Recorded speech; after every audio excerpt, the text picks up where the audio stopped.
Bueno, eh, hoy nos toca hacer algunos comentarios acerca de la caída en los mercados financieros, que ha sido relativamente pronunciada, y también lo que está pasando con las criptomonedas y cuál es el futuro que yo percibo, tanto de los mercados financieros como de las criptomonedas.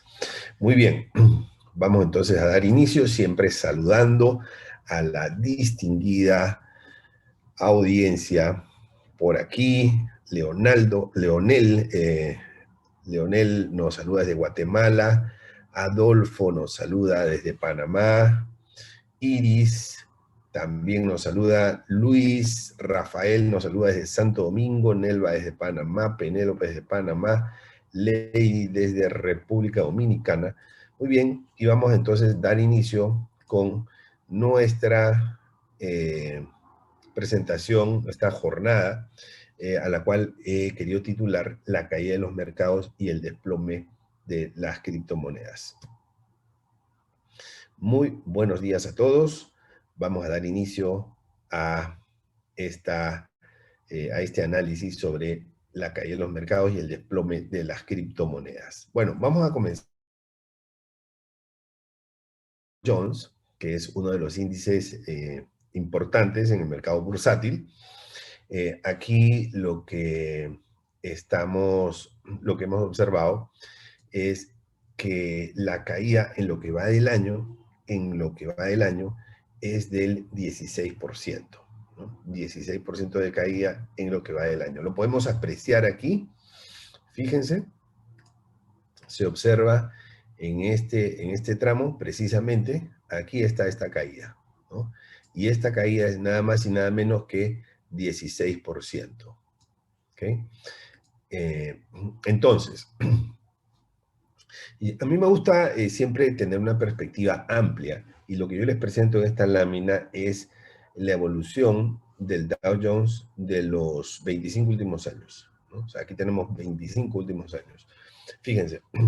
Entonces, eh, la caída que ustedes ven por acá, ¿no? O sea, esta, que ven por aquí, esta caída, ¿no?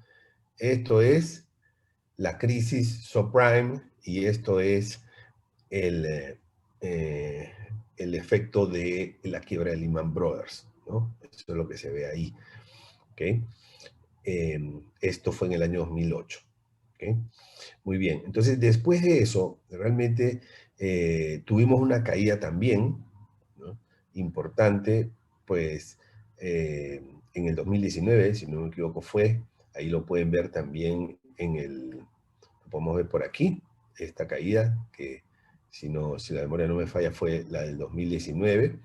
Eh, Luego, fíjense que en lo que va del año tenemos una caída, primero que está pronunciada, sigue descendiendo el índice y está reflejando, en mi opinión, tres cosas. O sea, ¿qué es lo que está pasando aquí? Son tres cosas. Se lo voy a ir diciendo, pero antes de comentarles mi diagnóstico de por qué esto se ha desplomado, decirles que hay otro índice importante que tenemos que ver, que es el S&P 500, ¿no?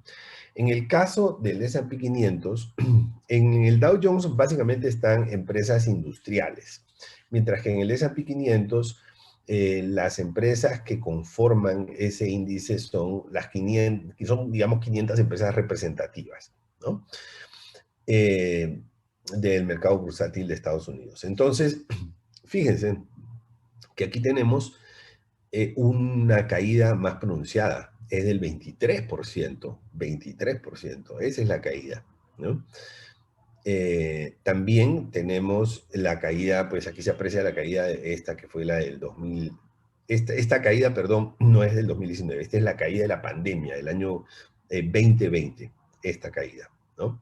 Y la caída de la crisis subprime la vemos por aquí está, más o menos, ¿ok? 2000, esto fue 2008. Aquí está, esta caída tremenda, crisis subprime, que ahora el Lehman Brothers, ¿no? Entonces hemos tenido estos dos acontecimientos importantes y ahora estamos teniendo un tercer acontecimiento. Fíjate que si tú dimensionas y tú ves más o menos cómo es la caída que estamos teniendo ahora, esta que está por acá, esta caída, ¿no? Y tú comparas esta caída más o menos contra esta caída, que fue la caída por el efecto de la pandemia, si tú te das cuenta, pues obviamente la pendiente es mucho más pronunciada en este caso, pero en términos de magnitudes, o sea, son más o menos similares, ¿no? En términos de magnitudes son más o menos similares. Y esta caída todavía creo que se puede acrecentar un poco más. Y lo vamos a explicar. Muy bien. Entonces, ¿qué más ha pasado en el mercado bursátil? Vamos a ver otros índices, vamos a ver qué otra cosa ha sucedido en los mercados financieros. Bueno, tenemos el Nasdaq, ¿no? El Nasdaq, que está integrado básicamente por acciones del mundo de la tecnología, son del rubro tecnológico. Entonces, aquí la caída ha sido todavía más pronunciada, 32%. Ojo, ese 32% es en lo que va del año, no es del último año, ¿ok? No es del último año, es de lo que va del año. Entonces, estamos hablando de prácticamente la caída en 5 meses y medio. O sea, en 5 meses y medio, el Nasdaq ha disminuido 32%, ¿no? O sea, es 32%, vamos a decirlo, semestral, ¿no? No es anual. Y en los otros casos también, este es 23% semestral. Semestral entre comillas porque no es un semestre exacto, pero más o menos, ¿no? Y este 16% del Dow Jones es un 16% semestral, ¿no?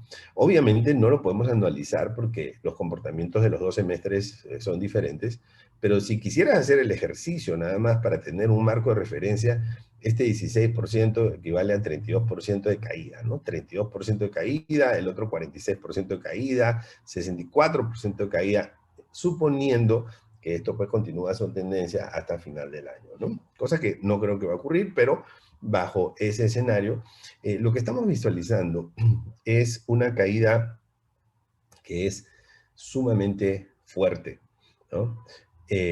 Estamos aquí pues observando, fíjense,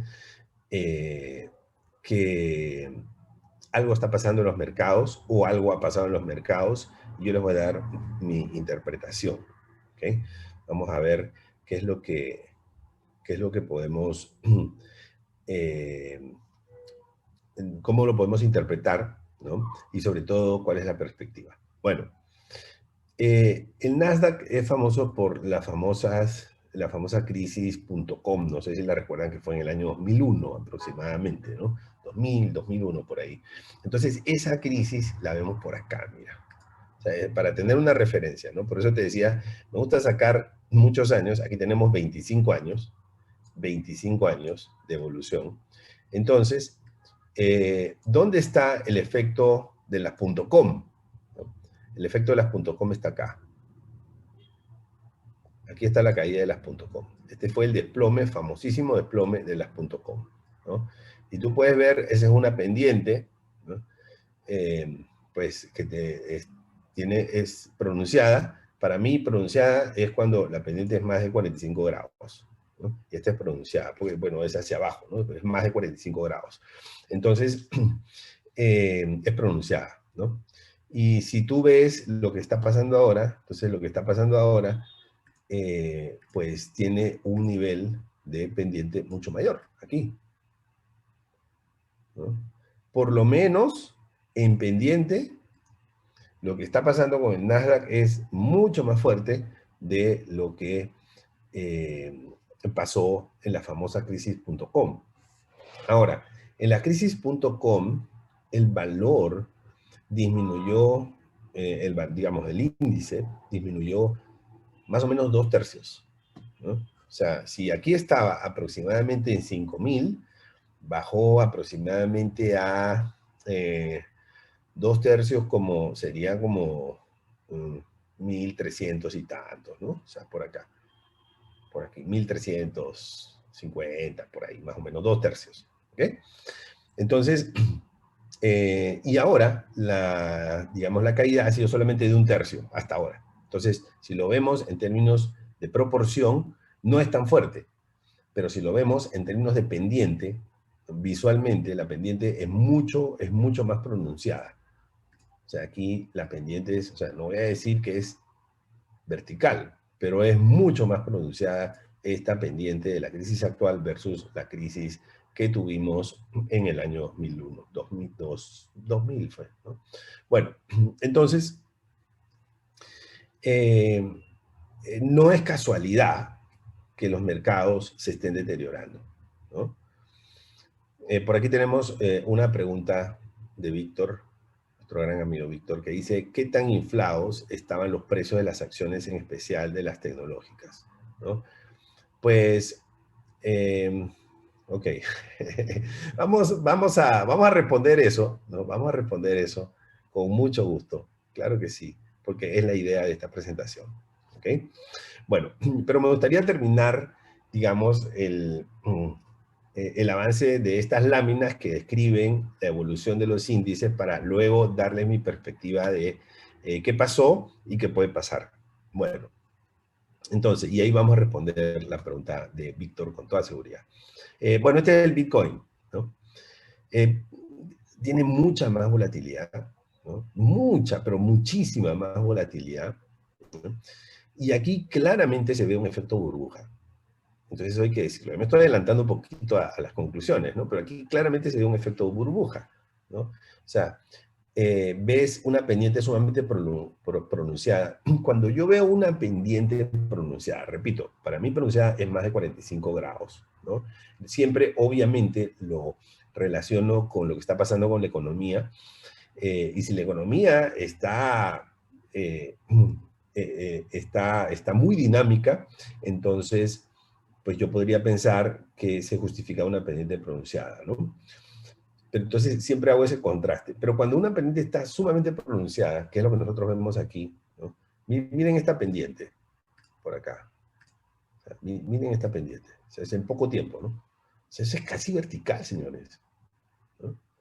Entonces, cuando la pendiente es sumamente pronunciada, me dice que probablemente hay un efecto, expectativas sobredimensionadas, es un efecto burbuja. Entonces, aquí es muy claro. O sea, el que no quiera ver esto, pues que no lo vea, pero es así. Entonces, eh, cuando, digamos, yo tiendo a creerle un poco más a los fundamentos de una acción o de un índice. Primero, cuando se relaciona con la economía y segundo, cuando es relativamente consistente, ¿no? O sea, si hay algo que tú no ves aquí es consistencia. Que sube, que baja, que vuelve a subir, que vuelve a bajar, que sube un poquito más, que sube un poquito menos, que sube muchísimo, que sube, o sea, entonces, si hay algo que tú no ves aquí es consistencia. Entonces, la falta de consistencia, para mí, es una señal de alerta de una burbuja, de una posible burbuja. Entonces, aquí, pues, ¿qué ha pasado? Simplemente que la burbuja se ha reventado, ¿no? O sea, pero no solamente eso, sino que hay otros, digamos, elementos que han ocurrido y que están ocurriendo en el mercado de las criptomonedas que, eh, digamos, han potenciado el deterioro, ¿no? Ahora, tengo que decirles algo, ¿no? Uno de los errores que yo he cometido es hablar siempre de criptomonedas. Y cuando nosotros, y generalizar, ¿no? Criptomonedas, ¿no? O sea, hablamos de criptomonedas como si todas las criptomonedas fuesen iguales, ¿no? Es como si yo hablo de monedas. Si yo empiezo a hablar de monedas, ¿no? O sea, las monedas, o sea, una cosa es el peso colombiano, otra cosa es el euro, otra cosa es el dólar estadounidense, otra cosa es el yen japonés, o sea, yo no puedo estar, otra cosa es el peso dominicano, o sea, yo no puedo estar hablando de monedas y generalizar a todas las monedas como si todas fueran una sola. Ahora, estas son monedas centralizadas, las que les acabo de mencionar, pero cuando nosotros hablamos de criptomonedas, o sea, hay un sinfín de criptomonedas con diferentes características, muchas de las cuales no valen nada, ¿no? Entonces, no podemos poner a todas las criptomonedas en una sola bolsa. Y yo reconozco que yo cometí ese error porque muchas veces yo he estado hablando de criptomonedas. Incluso el título de esta presentación habla de criptomonedas, ¿no? Pero es que en general sí ha habido una caída fuerte, un desplome en el precio de las criptomonedas, en general, ¿no? Entonces, por eso me permito usar. Mm, pero cuando yo he dicho, por ejemplo, en otras oportunidades, las criptomonedas son el futuro, yo he cometido el error de generalizar, ¿no? Eh, Ahora, yo sí creo en el Bitcoin, porque el Bitcoin tiene fundamentos y se los voy a explicar, ¿no? Pero, pues, yo puedo crear una criptomoneda. O sea, miren, yo tomo esta hoja de papel, ¿no? Y esta hoja de papel yo la parto en dos, ¿no? Entonces tengo esta hoja de papel en dos pedazos. Y de ahí, y emito una moneda, ¿no? Emito una moneda. Y cada una de estas vale un paper, digamos. Así le pongo, un paper, ¿no? Está. Tengo dos papers, ¿no? Entonces, pues, ¿cuánto vale esto? $1. Yo le pongo un dólar, ¿no? El problema es que si alguien me lo va a aceptar, pero cuando la gente me lo empieza a aceptar, entonces yo ya creé una moneda. Y también puedo empezar a crear criptomonedas. Entonces, ¿qué es lo que pasa con las criptomonedas? Que las criptomonedas eh, ganaron aceptación.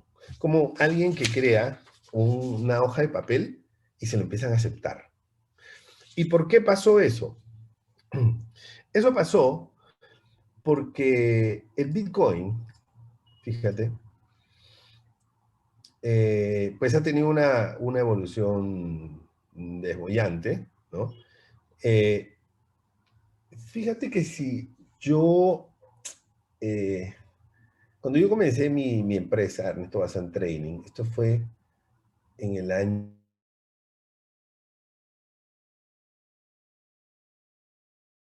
una inversión, ¿no? Había que, mira, la primera inversión, impresora fiscal.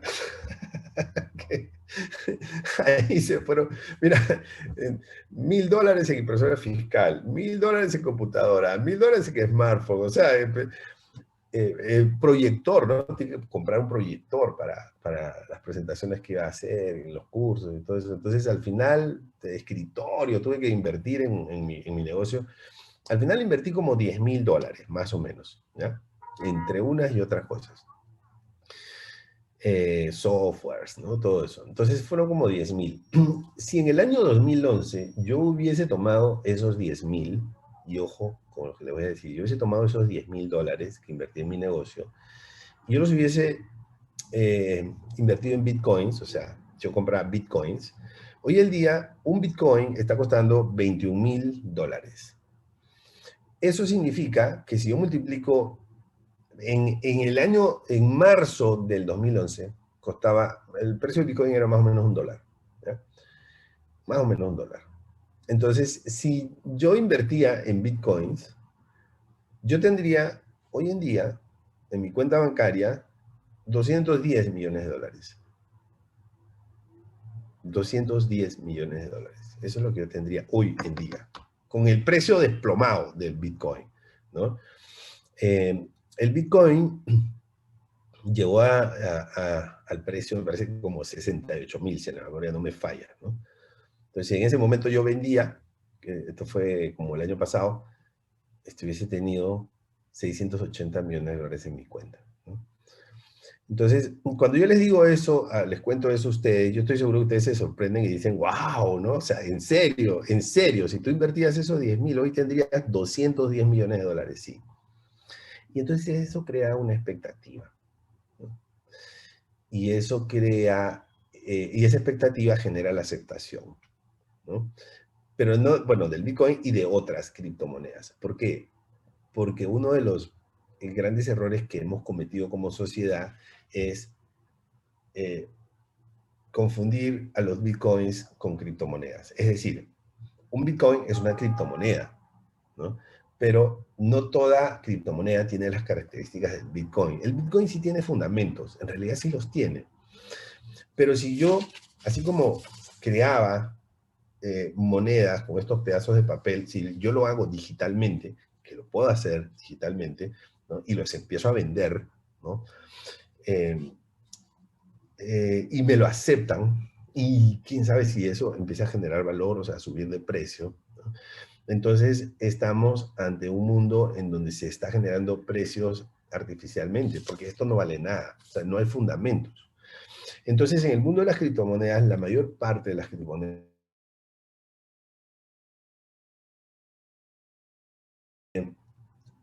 Entonces, eh, si yo, volviendo al Bitcoin, al análisis del Bitcoin, ¿no? Fíjate, y por cierto, cuando yo cuento esto de que pues tendría 210 millones de dólares en mi cuenta bancaria, ¿no? Entonces la gente dice, oye, qué interesante, ¿y cómo hago para comprar Bitcoin? ¿No? O sea, esa es la primera reacción, oye, qué interesante esto, o sea que si yo invierto ahora y me espero 11 años, podría, ¿no? Hacer plata, o sea, genera una expectativa, ¿no? Despierta un interés de parte de cualquier persona, despierta un interés. Entonces, bueno, y sí, o sea, esa es la realidad. O sea, el Bitcoin ha ganado valor, pero ha ganado valor porque tiene fundamentos. O sea, el Bitcoin, eh, ¿dónde están los fundamentos del Bitcoin? ¿No? Que el Bitcoin es la, eh, es el medio de pago de los que hacen minería, ¿no? Y los que hacen minería hacen inversión, o sea, y generan infraestructura. Y esa infraestructura se paga con Bitcoin. O sea, entonces, los que generan esta infraestructura que permite construir una especie de carretera tecnológica por donde se hacen todos estos intercambios bajo la plataforma blockchain, estos mineros invierten, ¿no? Invierten en infraestructura y reciben remuneraciones en bitcoins. Entonces, eso es algo así como si nosotros quisiéramos construir una carretera y nos van a decir, bueno, te vamos a pagar un peaje, todo el que pasa por acá te va a pagar, pero te va a pagar en una moneda que se va a llamar peaje, así se va a llamar la moneda. Entonces, a medida en que empieza a transitar más gente por esa carretera, pues esa moneda que se llama peaje empieza a ganar valor, porque tú sabes que va a transitar gente, porque cada vez transita más gente, entonces empieza a ganar valor, ¿no? Entonces, ese es el fundamento del Bitcoin. Pero, eh, pero no todas las criptomonedas tienen fundamentos. De hecho, y la mayoría considerable, tiene, o sea, carece de fundamentos y es como la creación de estas monedas que yo, pues simplemente en un segundo creo las monedas y ya. Y lo único que necesito es que alguien me las compre. Entonces, ¿qué pasa? Que la gente siempre, cuando aparece una nueva criptomoneda, piensa que es el nuevo Bitcoin, ¿no? Entonces ahí se genera la expectativa y se genera una demanda. Bueno, toda esa demanda de Bitcoins ha generado una sobreexpectativa, vamos a decirlo, una burbuja. Aquí podemos estar viendo las burbujas, o sea, esto es claramente una burbuja, y la burbuja se ha desinflado. O sea, yo les decía que a mí me gusta ver consistencia y aquí no vemos consistencia. Si quisiéramos, si pensáramos en un escenario de consistencia, esto tendría que ser así, más o menos, ¿no? Permítame, más o menos, esta es una aproximación, ¿no? O sea, tendría que ser más o menos así, y así, y así.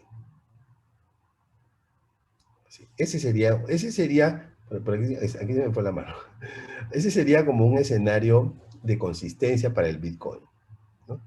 Que tal vez es una curva un poquito más exponencial, probablemente, ¿no? Porque eso pasa en todo producto nuevo, ¿ok? Pero no la curva azul, ¿ok? Entonces, esto de alguna manera nos dice qué es lo que puede estar pasando con el Bitcoin. O sea, yo pienso que el Bitcoin todavía se puede caer más. El precio del Bitcoin todavía puede caer más, ¿no? Pero también pienso que en el largo plazo va a subir. En el largo plazo va a subir. Es muy difícil saber, ¿no?, cuándo tenemos que comprar.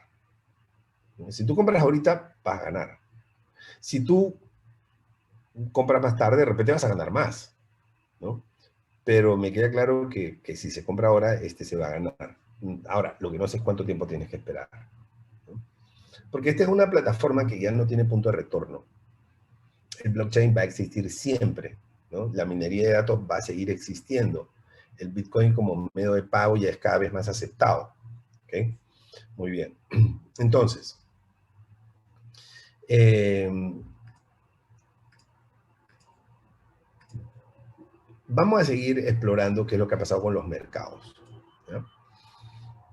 Bueno, el oro. A mí me gusta ver el oro, ¿no? Porque el oro es refugio, y el refugio es importantísimo en el análisis, ver qué es lo que está pasando con el refugio, ¿no? Bueno, entonces el oro en lo que va del año 2022, pues casi que se ha mantenido en su mismo nivel, con algunas volatilidades, ¿no? Para arriba, subiendo, bajando, pero digamos que a la fecha, a la última fecha que consulté, creo que fue ayer, 1%. Esa es la caída en lo que va del año, o sea, en casi 6 meses, en 5 meses y medio, 1% de caída del oro. O sea, se ha mantenido estable.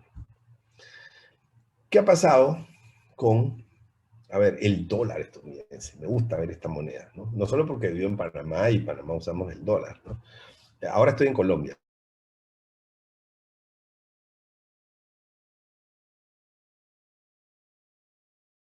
Entonces, ¿pero por qué? Porque el dólar se ha valorizado. O sea, el dólar en lo que va del año de 5 meses y medio se ha valorizado 16%. ¿Ya? Y el último año es este. El último año es este. Este es el último año. Y si tú ves el año anterior, es este. ¿Te das cuenta? Entonces, el dólar que ya venía revalorizado, se ha valorizado más. Y en mi opinión, se va a seguir revalorizando. Ahora ustedes me dirán, pero Ernesto, pero la inflación igual se va a seguir revalorizando el dólar, a pesar de la inflación. ¿Por qué? Porque el valor de una moneda, esta es una moneda centralizada, el valor de una moneda centralizada siempre va a ser relativo, ¿no? Entonces, las características que tiene el dólar, la hegemonía, la posición de Estados Unidos en el comercio mundial y, digamos, su posición geopolítica también, ¿no? O sea, todo eso va a hacer de que Estados Unidos siga siendo el número uno y que el incertidumbre que nosotros estamos viviendo en el mundo está haciendo que el dólar se convierta en refugio. Latinoamérica está viviendo por una etapa de incertidumbre. Soy peruano y en mi país lo que está pasando, ¿no? En mi país es pues muy lamentable, ¿no? Eh, Estoy hablando de la administración de gobierno, ¿no?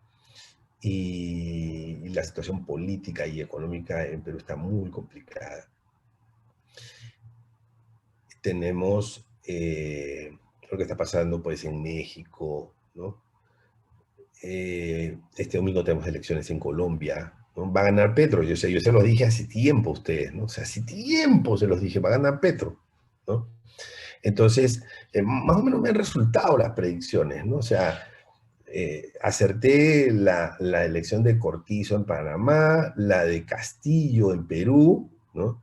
Y ahora la de Petro en Colombia, ¿no? Esas son mis predicciones hasta ahora, pues han ido acertadas, porque una de las cosas que yo he aprendido como analista es a separar lo que yo quiero que pase de lo que yo creo que va a pasar, ¿no?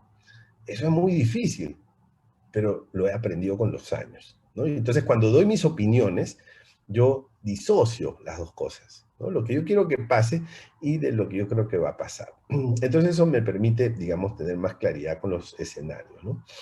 Bueno, entonces el dólar, señores, el dólar, esta medición es el índice de XY o de XY, que mide el valor de dólar respecto de una canasta de monedas, ¿no? Que son, pues, básicamente las principales monedas del mundo. Entonces, es una medición relativa. El dólar se ha apreciado y, en mi opinión, se va a seguir apreciando.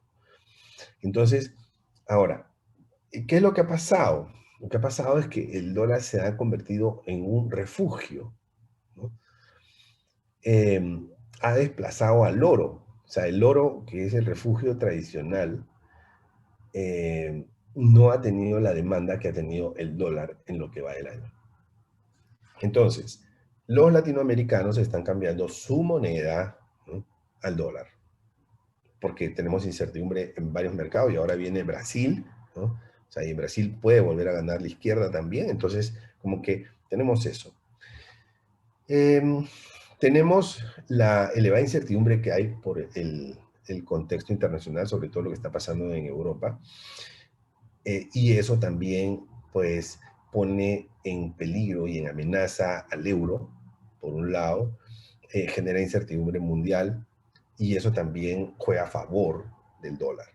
Entonces, y por otro lado, no es ningún secreto que la Fed metió la pata después de la pandemia porque emitió demasiados billetes. O sea, la emisión de masa monetaria durante 2020-2021, o sea, fue impresionante. Casi que se duplicó en 2 años, ¿no?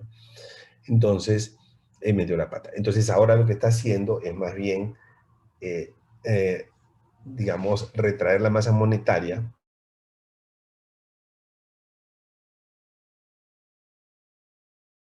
y de, pues, una serie de herramientas que tiene, y eso está haciendo también de que haya un poco menos de dólares y el dólar empiece a revaluarse. Bueno, ¿qué creo yo? Que se va a seguir revaluando. Sigamos viendo. A ver, el petróleo, ¿no? ¿Qué ha pasado con el petróleo? El petróleo, en lo que va del año, se ha incrementado 58%, ¿no? 58%. Y la semana pasada hablamos de petróleo y yo les dije que la subida de petróleo, del precio del petróleo, no tenía que ver con la guerra, o sea, que la guerra no era, digamos, la principal causa no era la guerra, Rusia-Ucrania. La guerra ha potenciado ese incremento, pero si no hubiese habido guerra, igual el precio del petróleo estaría alto, igual tendríamos la gasolina subiendo semana tras semana, o sea, sería lo mismo, tal vez en una menor proporción, pero, o definitivamente en una menor proporción, pero igual tendríamos este efecto, señores. ¿Ok? Bien, entonces, ¿y qué creo que va a pasar? Que el petróleo desafortunadamente va a seguir subiendo. Ese fue el análisis de la semana pasada, en donde analizamos los 4 componentes de la subida del precio del petróleo: oferta y demanda, especulación, manipulación, inflación. Y concluí, ¿no? Concluí mi conclusión, respetaría a alguien que piensa diferente. Mi conclusión es que el precio va a seguir aumentando, pero no va a aumentar, pienso yo, de una manera bruta, ¿no?, de una manera fuerte, sino que va a tener aumentos graduales, ¿no?, pequeños aumentos graduales. Muy bien. Entonces, y ahora sí viene mi explicación, ¿no? Y ahora vamos a responder las preguntas ya que estamos en los minutos finales. Bueno, la caída de los mercados. ¿Qué pasa? Las expectativas estaban sobredimensionadas. O sea, había un efecto burbuja, ¿no? Si ustedes revisan el Bancaforo de diciembre, donde yo di 6 predicciones que iban a pasar este año, una de ellas era caída en los mercados financieros, ¿no? Los que nos visitan semana a semana se tienen que acordar, ¿no?, que una de esas 6 predicciones será la caída. El mercado bursátil va a caer. Eso fue lo que dijimos. Y lo sustentamos, ¿no? Lo sustentamos. Yo lo que visualizaba era una subida de tasas de interés por la inflación, y la otra cosa que yo visualizaba era una pendiente demasiado elevada que no era consona con la economía. Muy bien. Entonces, veamos. ¿Qué es lo que nosotros vemos aquí? Vemos en el Dow Jones, vemos, digamos, que de pronto esta pendiente, ¿no? Después de la pandemia, post pandemia, estaba muy pronunciada. Esa era una de las cosas que yo veía. Aquí de pronto se ve un poco mejor. O sea, si tú quieres ver pendientes, o sea, tú ves una pendiente de largo plazo, esta es tu pendiente de largo plazo, y de pronto ves una pendiente que es más o menos así, ¿no? O sea, hay un cambio de pendiente, ¿ya? Pero cuando tú ves lo que pasa en la economía, o sea, no es consono con esto. ¿Por qué? Porque está pasando en la economía, es que hemos tenido una pandemia. Esto ha sido una catástrofe desde el punto de vista económico. O sea, empresas han quebrado. Ayer vieron que Revlon se acogió a la bancarrota, ¿no? Las empresas han quebrado. Las que no han quebrado están más endeudadas. ¿Okay? Las personas también han quedado desempleadas y las que no están desempleadas pues están con mayores niveles de deuda. O sea, realmente vivimos un contexto económico muy, muy difícil. Y entonces yo digo, bueno, si después de la pandemia la situación económica no es mejor, ¿por qué la pendiente tiene que ser más pronunciada? ¿Por qué? Entonces yo digo, no, aquí hay un efecto de sobreexpectativas. O sea, burbuja, llámala como quieras, ¿no? Eh, y lo visualicé, ¿no? Entonces yo creo que esa es la primera razón por la cual pues, el mercado se está ajustando, ¿no? O sea, si estaba inflado, está volviendo a sus fundamentos, ¿no? Y si tú quisieras ver esta pendiente de largo plazo, más o menos, esto tendría que seguir así, ¿no? Pero en la práctica, como hemos tenido digamos, una caída fuerte de la economía, tal vez la pendiente ya no va a ser la misma y tal vez la pendiente va a ser así. Con lo cual es posible que el mercado todavía siga cayendo un poquito más, ¿no? Un poquito más. No mucho más tal vez, un poquito más. ¿Okay? Bueno, entonces, sigamos. La primera razón es esa, señores. Había un sobredimensionamiento de los fundamentos. Expectativas sobredimensionadas. Segundo, la amenaza de recesión. Estados Unidos en su primer trimestre ha tenido una disminución del PIB del 1.7%. Entonces, si vuelve a tener una disminución en su PIB, ya estamos hablando de una recesión en el segundo trimestre. ¿Eso es probable? Sí, es probable. Es probable, ¿no? O si tiene 3 semestres en lo que va de un año, también estamos hablando de una recesión. No todas las economías van a estar en recesión en el mundo, pero Estados Unidos es una economía preponderante y, eh, y es el país líder. Entonces, diría que tenemos una amenaza de recesión mundial, ¿no? El Banco Mundial rebajó sus expectativas, ¿no? De 2.9% a 1.4%, si la memoria no me falla, o sea, prácticamente bajó a la mitad las expectativas de crecimiento mundial, y eso nos pone en un escenario de amenaza, porque ese 1.3 o 1.4, que es la proyección del Banco Mundial, promedia los países que están en recesión, o sea, que van a estar con decrecimiento de su economía, con otros que van a tener un crecimiento, ¿no? Entonces, va a haber una parte del mundo que sí va a entrar en recesión, ¿okay? Y Estados Unidos es probable, yo diría que es más probable que sí a que no, que entre en una recesión, ¿ok? Bueno, sobre todo cuando la Fed ha reaccionado, me parece un poco tarde, en mi opinión, y está subiendo las tasas, ¿no? Y la está subiendo en niveles que normalmente no se veían incrementos en 1/4 de punto, medio punto, y ahora acaba de subir 3/4 de punto. Parecería que en julio, que toca la siguiente revisión, van a volver a subir en 3/4 de punto, ¿no? Creo que no va a ser suficiente para controlar la inflación, porque lo que pasa es que esa receta que tenemos los economistas de que si hay inflación, tú subes la tasa de interés, que es una receta eh, desde el punto de vista de una economía cerrada, ¿no? Entonces, es una receta muy antigua y no es que no funciona, normalmente funciona, ayuda, pero cuando tú tienes una economía abierta, o sea, la inflación que se da fuera de tu país tú no la puedes controlar. Y entonces, en un mundo globalizado tenemos el efecto que se denomina inflación importada, ¿ok?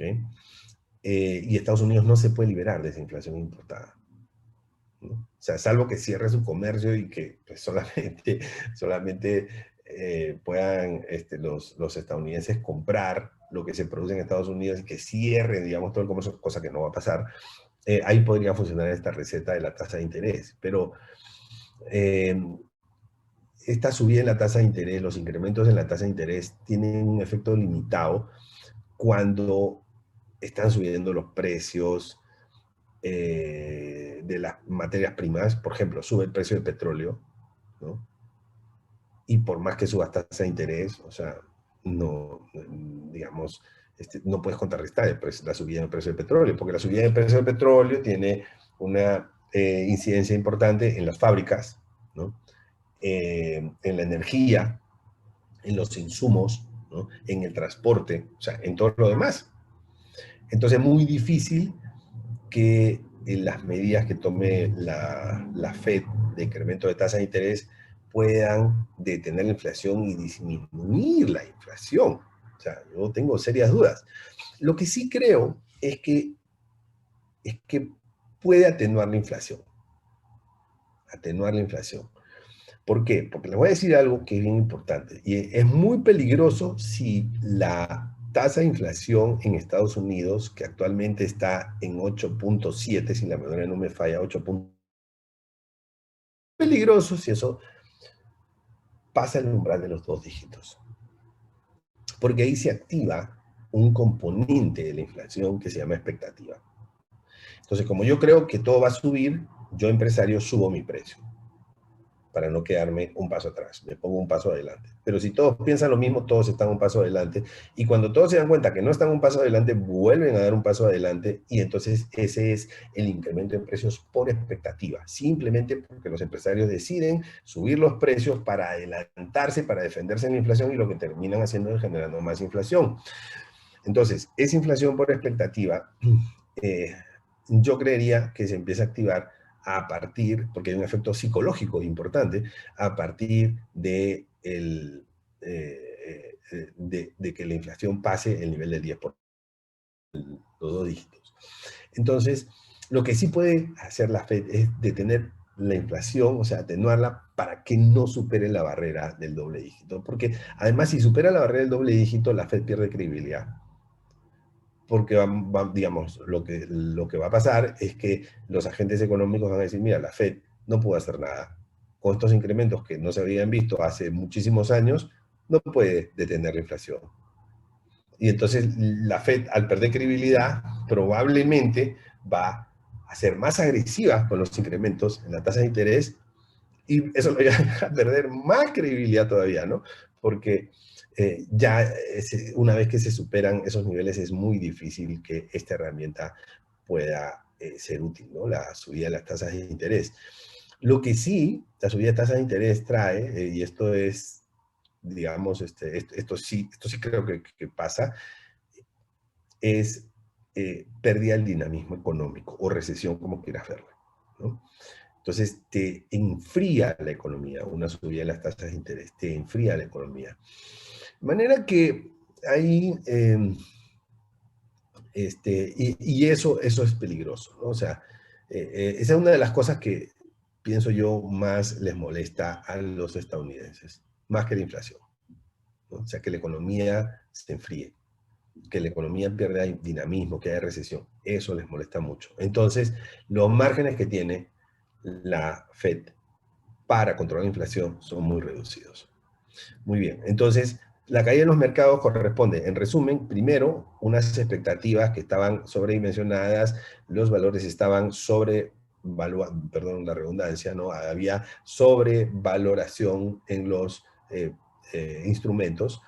Segundo, la amenaza de recesión es un elemento importante porque, obviamente, si hay recesión, las empresas venden menos, ganan menos, ¿no? Si ganan menos, sus acciones valen menos. ¿Okay?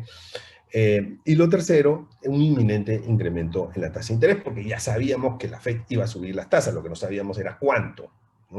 A cuánto, cuántas veces en el año y eso, o sea, entonces, de hecho, subió 3/4 de punto. En julio no sabemos cuánto va a subir, probablemente 3/4 de punto también, no sabemos, pero pues eso tendremos que Tenemos que verlo, tal vez más, tal vez menos. Y vamos a hablar ahora de las criptomonedas. Las criptomonedas, ¿qué es lo que ha pasado con las criptomonedas? Primero, expectativas sobredimensionadas. Aquí sí hablamos del efecto burbuja. O sea, claramente habían burbujas, esa burbuja se ha desinflado, y los precios están, pues, siendo producto de un ajuste hacia lo que deberían representar sus fundamentos, ¿no? Y en algunos casos es cero. O sea, hay criptomonedas que se están yendo al precio de cero.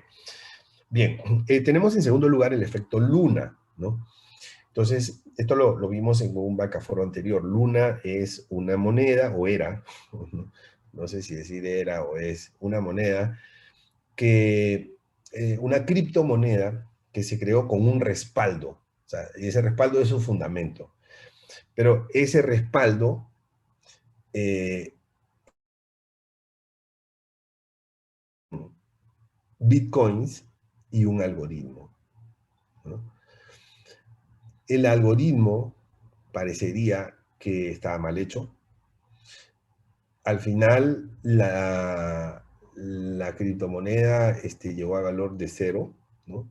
Y todos los que invirtieron ahí perdieron su dinero.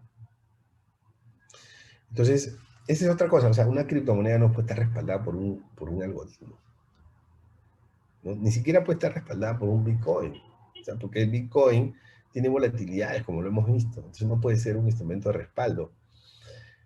Tiene que estar respaldada por dinero fiat, ¿no? Tiene que estar respaldada por, pues, un verdadero fundamento, pero no por un algoritmo. O sea, eso, eh, y encima se le llamaba stablecoin, o sea, criptomoneda estable, ¿no? Para colmo de males. Bueno, entonces, esto que ha pasado con Luna, y además se ha sabido, o han salido noticias, ¿no? Han salido noticias de que el creador de esta moneda había retirado 80 millones de dólares antes del desplome, ¿no? Entonces, eso ha hecho que se pierda confianza en las criptomonedas y que por lo tanto haya ese efecto de pérdida de confianza, ¿no? este, termine contagiando al resto de criptomonedas, incluyendo el Bitcoin. Incluyendo el Bitcoin. ¿Okay?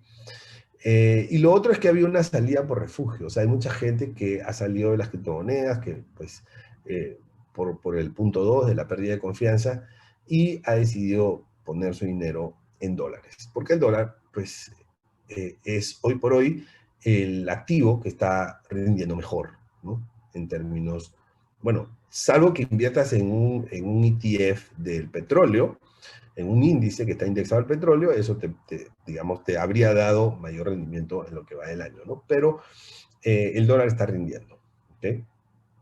Muy bien. Respondiendo, Víctor, que nos preguntaba si había una sobrevaloración en el, bueno, yo diría que en todos, pero en el caso de Nasdaq, ¿no? En Nasdaq aquí claramente sí, ¿no? ¿Por qué? Porque cuando tú ves la pendiente, mira esta pendiente, digamos, a ver, vamos a ver esta pendiente de 25 años, ¿no? O sea, sí. Entonces, ¿y qué pasa? Aquí, que es aquí viene la pandemia, ¿ok? Y después viene esto, entonces, bueno, ahí me salió un poquito mal, ¿eh? Es por falta de pulso, no es porque he querido distorsionar el gráfico. Realmente tendría que ser así, más o menos. ¿Ya? Sí, está pendiente. O sea, es una pendiente sumamente pronunciada, es casi vertical, señores. O sea, ¿y dónde están los fundamentos? ¿No? ¿Dónde están los fundamentos? Entonces, en mi opinión, sí. En mi opinión, las acciones, en términos generales, porque puede haber alguna que otra que no, en términos generales, sí las acciones están infladas, en el caso de Nasdaq. En los otros casos también, pero en Nasdaq es mucho más pronunciado. Mientras más pronunciado, mayor es el porcentaje de caída que han tenido en lo que va del año, ¿no?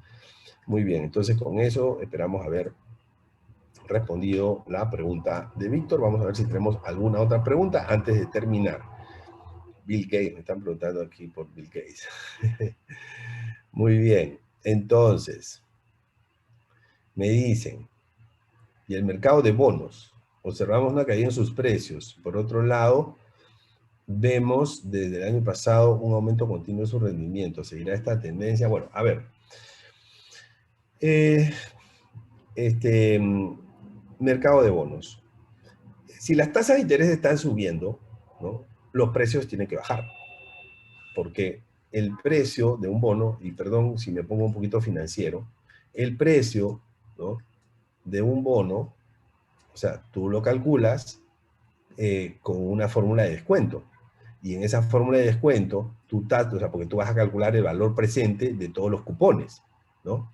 Y en el cálculo de valor presente de todos los cupones, como tú vas a usar una tasa de descuento y esta tasa está aumentando, entonces el precio va a disminuir, ¿ok?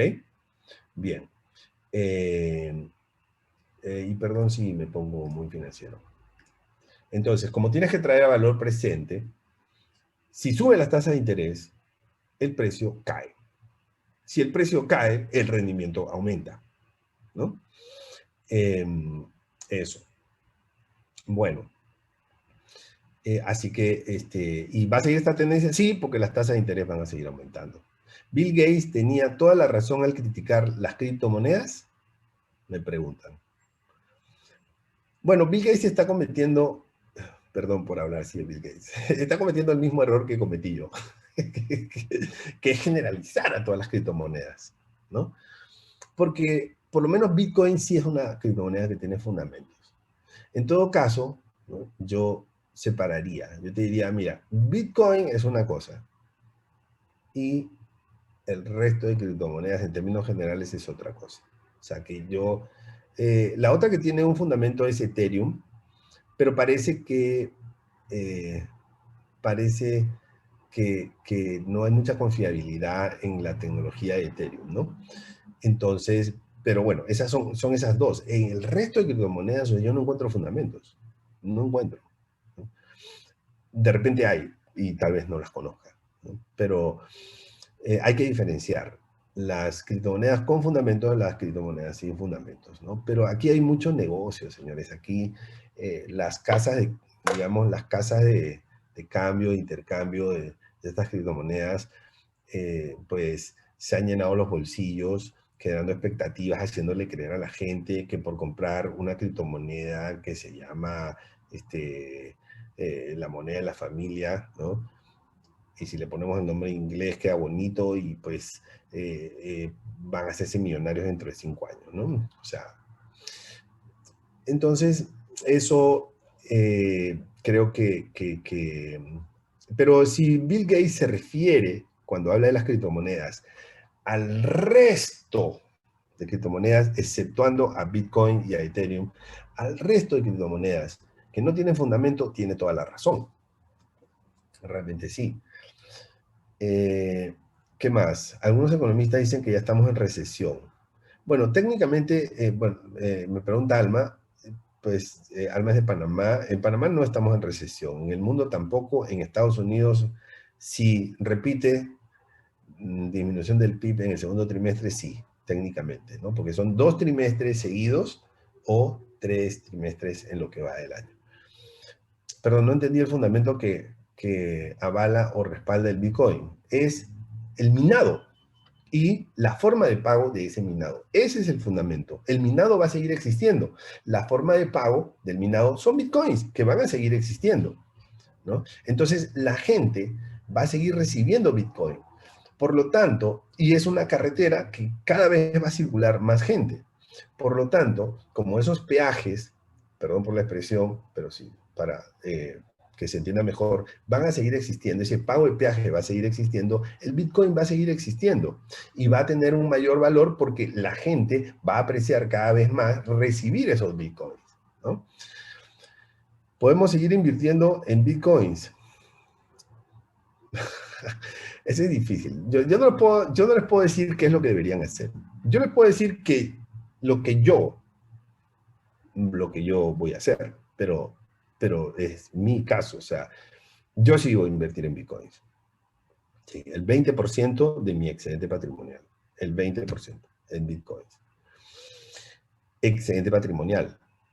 O sea, no se vale tomar deuda ¿no? Para invertir en Bitcoin. No, eso no es excedente patrimonial. Excedente patrimonial es que una vez que tú has pagado todas tus deudas, ¿no? Salvo hipoteca, eso no. Pero yo pago todas mis deudas, lo que me queda en ahorros, en mi cuenta de ahorros, ese es excedente patrimonial. Ya, el 20% de eso. Tienes que pensar que si tú inviertes en Bitcoin, tienes que estar preparado y tienes que tener el estómago suficiente para asumir que todo ese dinero lo pierdes, ¿no? O sea, si tú estás dispuesto a hacerlo, pues creo que estás preparado, ¿no? Pero yo no les puedo dar recomendaciones porque cada persona, pues, es un mundo aparte. Yo sí les puedo decir que yo sí puedo invertir el 20% de mi excedente patrimonial. Perfecto. Muy bien. ¿Qué más? ¿Usted ha invertido recientemente en criptomonedas? No, voy a invertir.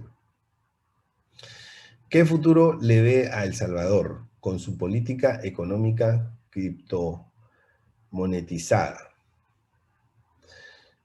Pues yo te diría que El Salvador ha aprovechado una oportunidad y, y algo que hizo bien El Salvador es solo Bitcoin, no criptomonedas. O sea, esa diferenciación entre criptomonedas y Bitcoins, o sea, yo creo que eso lo hicieron bien, ¿no? Y eso les puede generar oportunidades porque hay negocios que están llegando allá. Lo único que tiene que pasar es que el Bitcoin tiene que estabilizarse para que ellos puedan. Si el dólar se ha valorizado, ¿por qué Estados Unidos experimenta una inflación? Pues son dos cosas diferentes, ¿no? La inflación de Estados Unidos está generada inicialmente por la emisión de masa monetaria, pero potenciada por los efectos del precio del petróleo y de pues, la guerra en Ucrania, que ha subido los precios de los alimentos y otras cosas, ¿no? Pero el dólar se ha valorizado, ¿por qué? Porque como el precio de una moneda es relativa, entonces las otras monedas valen menos, los otros activos tienen mucha incertidumbre, mucha volatilidad, entonces hay un refugio en el dólar, ¿no? ¿Cuál es el fundamento principal del Bitcoin? Bueno, eso lo acabamos de explicar, que es el minado y la infraestructura. O sea, primero la infraestructura, que es el minado, es una infraestructura para la plataforma blockchain, primero, y segundo, que los que hacen, los mineros que hacen esa infraestructura, van a recibir su pago siempre de bitcoins. Es una moneda que va a existir, digamos que siempre, ¿no? Muy bien, listo. Bueno, muchas gracias. La